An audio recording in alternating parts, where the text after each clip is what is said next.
Crime and Punishment, Part 6, Chapter 6.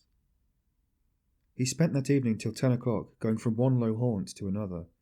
Katya, too, turned up, and sang another gutter song, how a certain villain and tyrant began kissing Katya. Svidrigailov treated Katya and the organ grinder and some singers and the writers and two little clerks. He was particularly drawn to these clerks by the fact that they both had crooked noses, one bent to the left and the other to the right. They took him finally to a pleasure garden, where he paid for their entrance. There was one lanky 3-year-old pine tree and 3 bushes in the garden, besides a vauxhall, which was in reality a drinking bar where tea too was served, and there were a few green tables and chairs standing round it. A chorus of wretched singers and a drunken but exceedingly depressed German clown from Munich with a red nose entertained the public. The clerks quarrelled with some other clerks, and a fight seemed imminent. Svidrigailov was chosen to decide the dispute. He listened to them for a quarter of an hour, but they shouted so loudly that there was no possibility of understanding them. The only fact that seemed certain was that one of them had stolen something, and had even succeeded in selling it on the spot to a Jew, but would not share the spoil with his companion. Finally it appeared that the stolen object was a teaspoon belonging to the vauxhall. It was missed, and the affair began to seem troublesome. Svidrigailov paid for the spoon, got up, and walked out of the garden. It was about 6 o'clock. He had not drunk a drop of wine all this time, and had ordered tea more for the sake of appearances than anything. It was a dark and stifling evening. Threatening storm clouds came over the sky about 10 o'clock. There was a clap of thunder, and the rain came down in a deluge. The water fell not in drops, but beat on the earth in torrents. There were flashes of lightning every minute, and each flash lasted while one could count to 5. Drenched to the skin, he went home, locked himself in, opened the bureau, took out all his money, and tore up 2 or 3 papers. Then, putting the money in his pocket, he was about to change his clothes, but looking out of the window and listening to the thunder and the rain, he gave up the idea, took up his hat, and went out the room without locking the door. He went straight to Sonia. She was at home. She was not alone. The 4 Kapernaumov children were with her. She was giving them tea. She received Svidrigailov in respectful silence, looking wonderingly at his soaked clothes. The children all ran away at once in indescribable terror.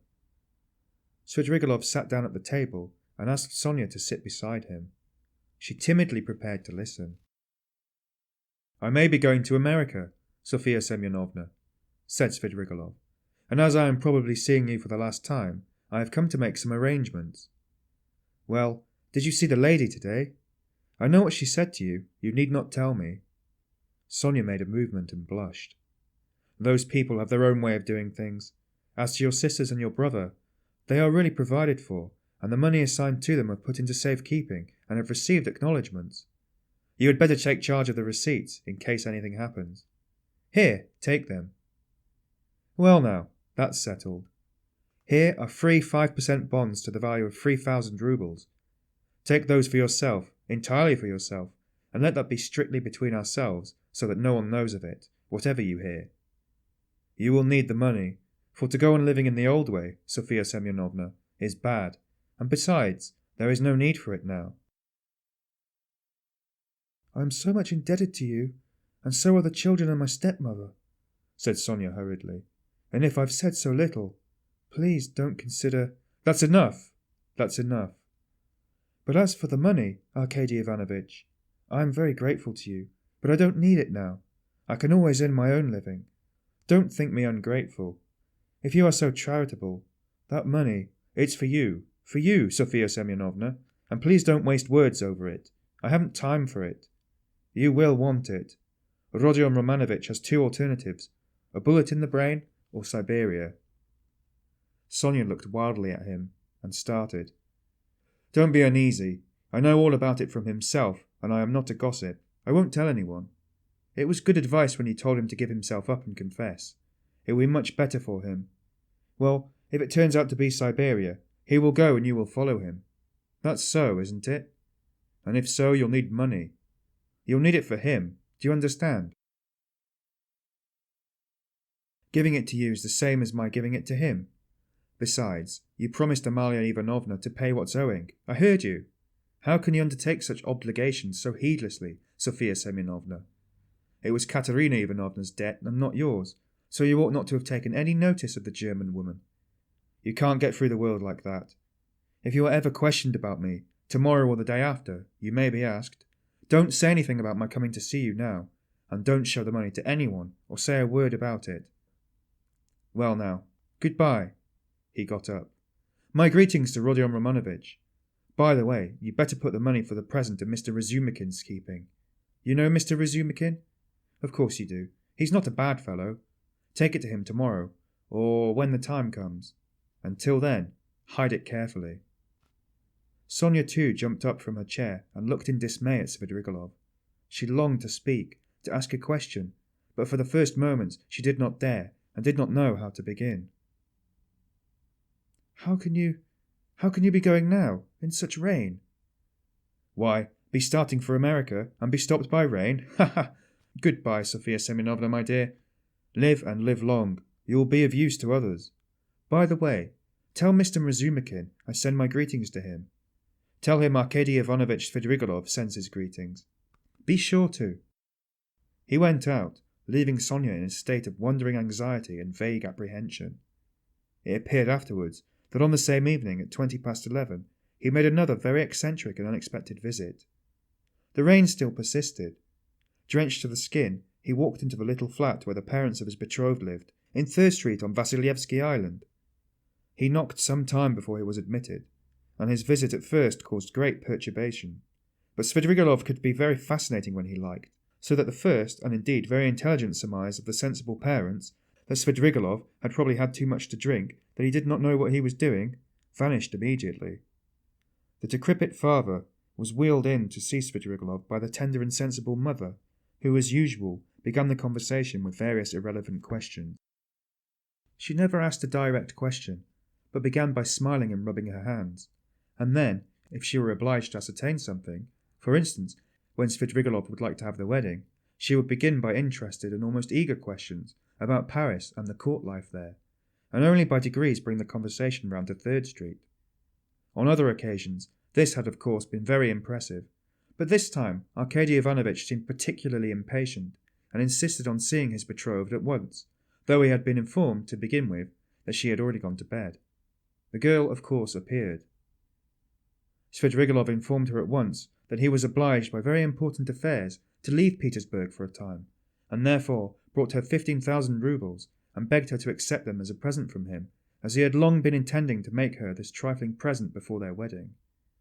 The logical connection of the present with his immediate departure, and the absolute necessity of visiting them for that purpose in pouring rain at midnight, was not made clear. But it all went off very well. Even the inevitable ejaculations of wonder and regret, the inevitable questions, were extraordinarily few and restrained. On the other hand, the gratitude expressed was most glowing, and was reinforced by tears from the most sensible of mothers. Svidrigailov got up, laughed, kissed his betrothed, patted her cheek, declared he would soon come back, and noticing in her eyes, together with childish curiosity, a sort of earnest dumb inquiry, reflected and kissed her again, though he felt sincere anger inwardly at the thought that his present would be immediately locked up in the keeping of the most sensible of mothers. He went away, leaving them all in a state of extraordinary excitement, but the tender mamma, speaking quietly in a half-whisper, settled some of the most important of their doubts, concluding that Svidrigailov was a great man, a man of great affairs and connections, and of great wealth. There was no knowing what he had in his mind. He would start off on a journey, and give away money just as the fancy took him, so that there was nothing surprising about it. Of course, it was strange that he was wet, though, but Englishmen, for instance, are even more eccentric, and all those people of high society didn't think of what was said of them, and didn't stand on ceremony. Possibly, indeed, he came like that on purpose, to show that he was not afraid of anyone.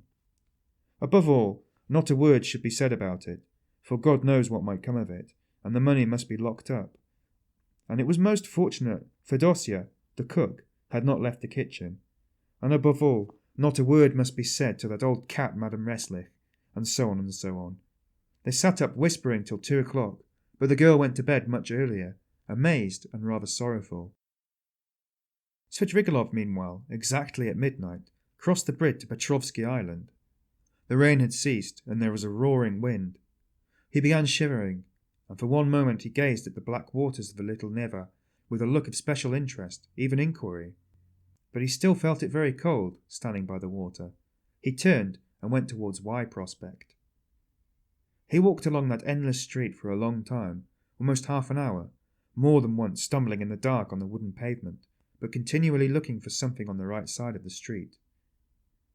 He had noticed passing through the street lately that there was a hotel somewhere towards the end, built of wood, but fairly large, and its name he remembered was something like Adrianople. He was not mistaken. The hotel was so conspicuous in that god-forsaken place that he could not fail to see it even in the dark. It was a long blackened wooden building, and in spite of the late hour, there were lights in the windows and signs of life within. He went in and asked a ragged fellow who met him in the corridor for a room. The latter, scanning Svidrigailov, jumped to attention and led him at once to a close and tiny room in the distance at the end of the corridor under the stairs. There was no other, all were occupied. The ragged fellow looked inquiringly at him. "Is there tea?" asked Svidrigailov. "Yes, sir." "What else is there?"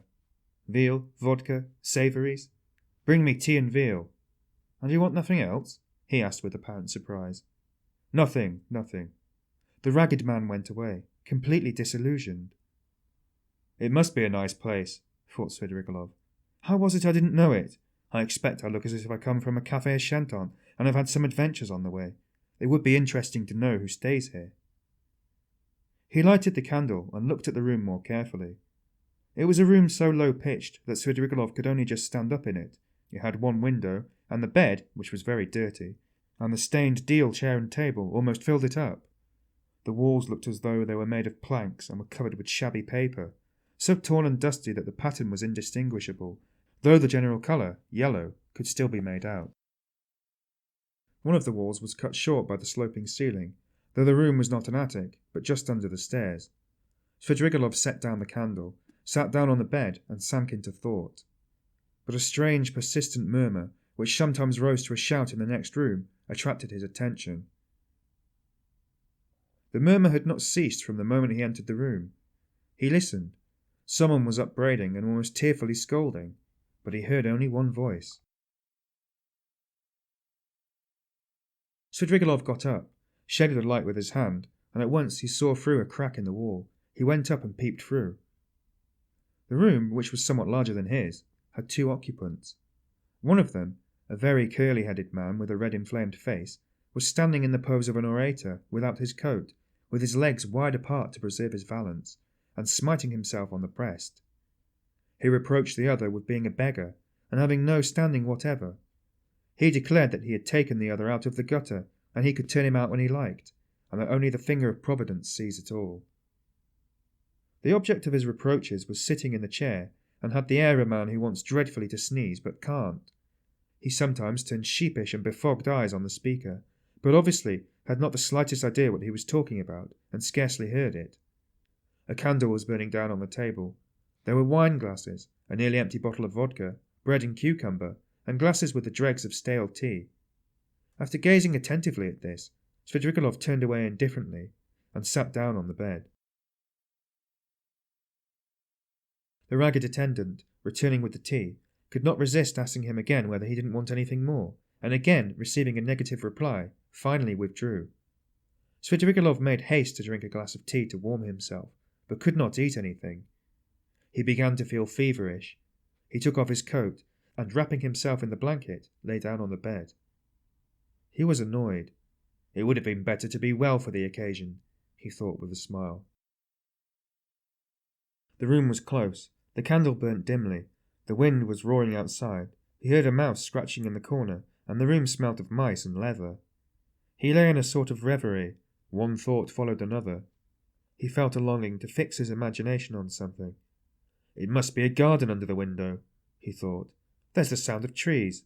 How I dislike the sound of trees on a stormy night, in the dark. It gives one a horrid feeling. He remembered how he had disliked it when he passed the Petrovsky Park just now. This reminded him of the bridge over the Little Neva, and he felt cold again as he had when standing there. I never have liked water, he thought, even in a landscape. And he suddenly smiled again at a strange idea. Surely now all these questions of taste and comfort ought not to matter, but I've become more particular, like an animal that picks out a special place for such an occasion. I ought to have gone into the Petrovsky Park. I suppose it seemed dark, cold, as though I was seeking pleasant sensations. By the way, why haven't I put out the candle? He blew it out.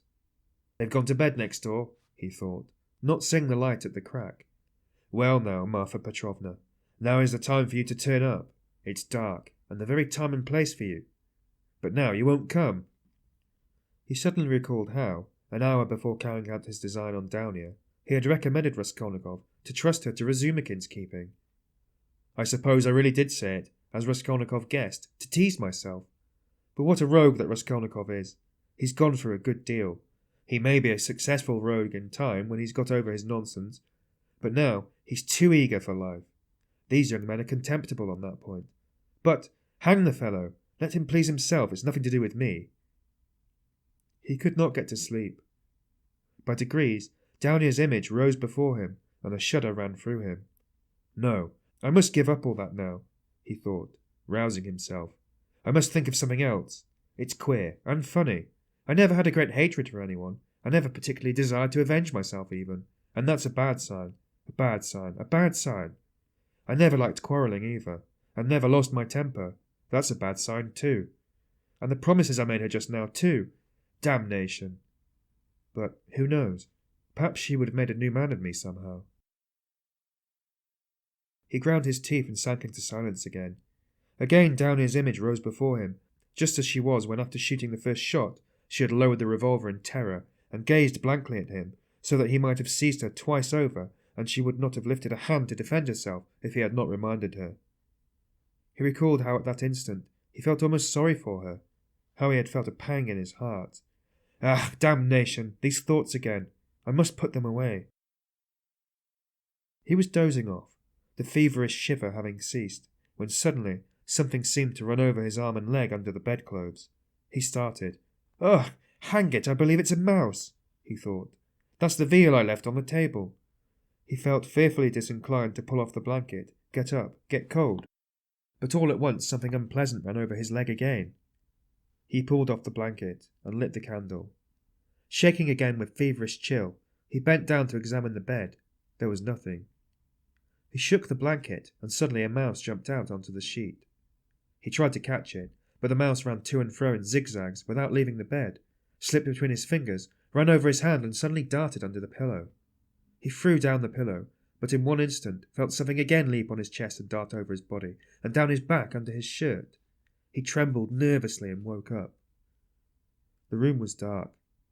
He was lying on the bed, wrapped up in the blanket as before. The wind was howling under the window.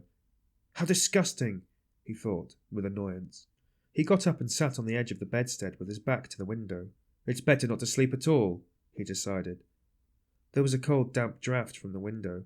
However, without getting up, he drew the blanket over him and wrapped himself in it. He was not thinking of anything, and did not want to think. But one image rose after another. Incoherent scraps of thought without beginning or end passed through his mind. He sank into drowsiness.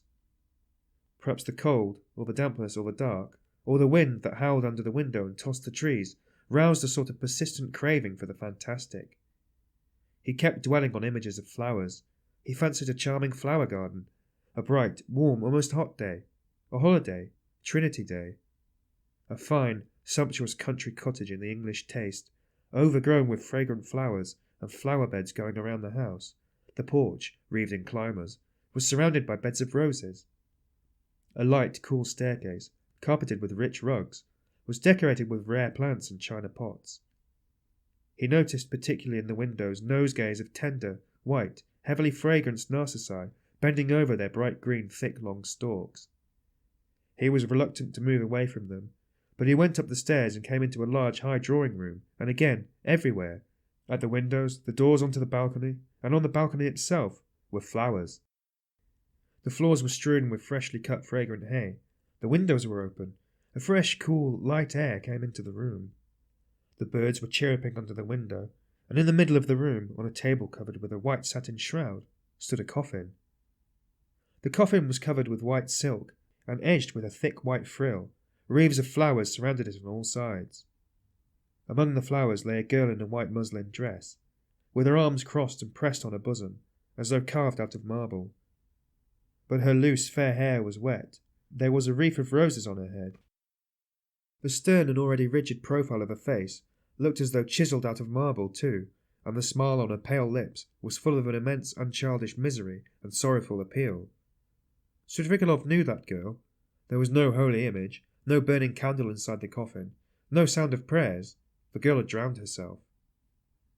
She was only 14, but her heart was broken, and she had destroyed herself, crushed by an insult that had appalled and amazed that childish soul, had smirched that angel purity with unmerited disgrace, and torn from her a last scream of despair, unheeded and brutally disregarded, on a dark night in the cold and wet, while the wind howled.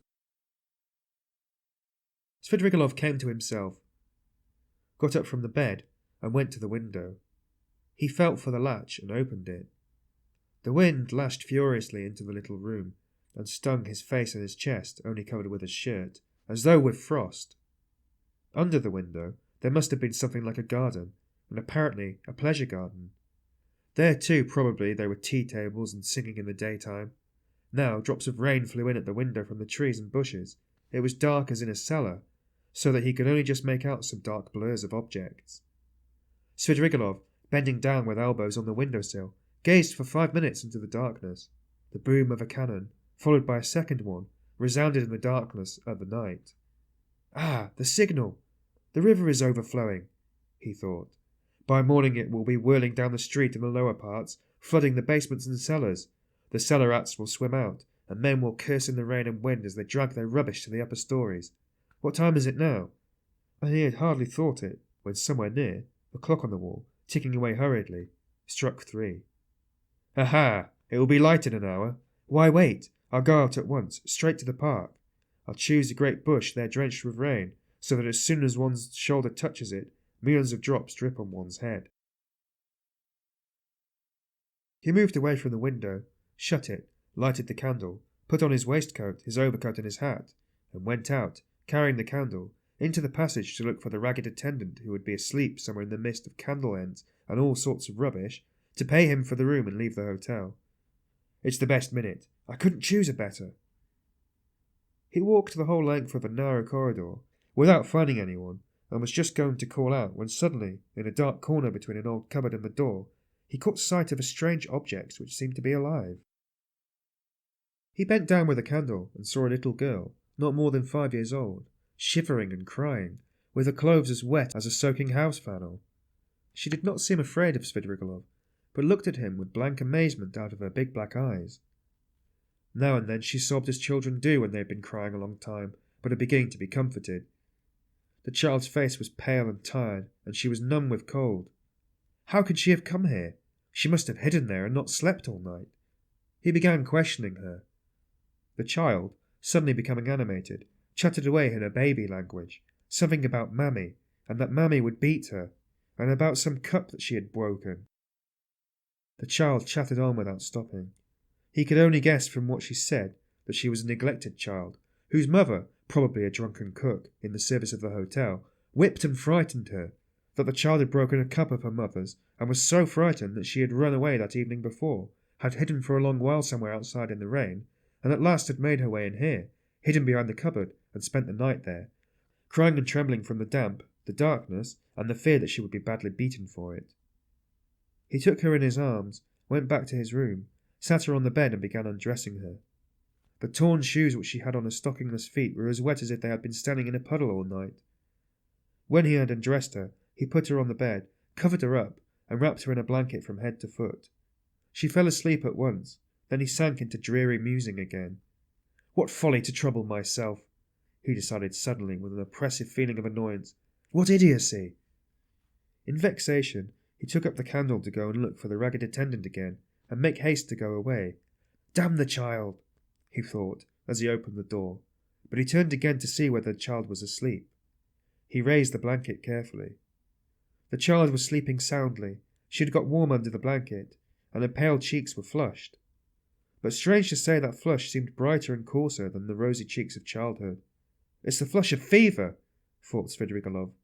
It was like the flush from drinking, as though she had been given a full glass to drink. Her crimson lips were hot and glowing, but what was this? He suddenly fancied that her long black eyelashes were quivering, as though the lids were opening, and a sly, crafty eye peeped out with an unchildlike wink, as though the little girl were not asleep, but pretending. Yes, it was so. Her lips parted in a smile. The corners of her mouth quivered, as though she were trying to control them. But now she quite gave up all effort. Now it was a grin, a broad grin. There was something shameless, provocative in that quite unchildish face. It was depravity. It was the face of a harlot, the shameless face of a French harlot. Now both eyes opened wide. They turned a glowing, shameless glance upon him. They laughed, invited him. There was something infinitely hideous and shocking in that laugh, in those eyes, in such nastiness in the face of a child. What? At 5 years old? Svidrigailov muttered in genuine horror. What does it mean? And now she turned to him, her little face all aglow, holding out her arms. Accursed child! Svidrigailov cried, raising his hand to strike her, but at that moment he woke up. He was in the same bed, still wrapped in the blanket. The candle had not been lit, and daylight was streaming in at the windows. I've had nightmares all night. He got up angrily, feeling utterly shattered. His bones ached. There was a thick mist outside, and he could see nothing. It was nearly 5. He had overslept himself. He got up, put on his still damp jacket and overcoat. Feeling the revolver in his pocket, he took it out, and then he sat down, took a notebook out of his pocket, and in the most conspicuous place on the front page wrote a few lines in large letters. Reading them over, he sank into thought with his elbow on the table. The revolver and the notebook lay beside him.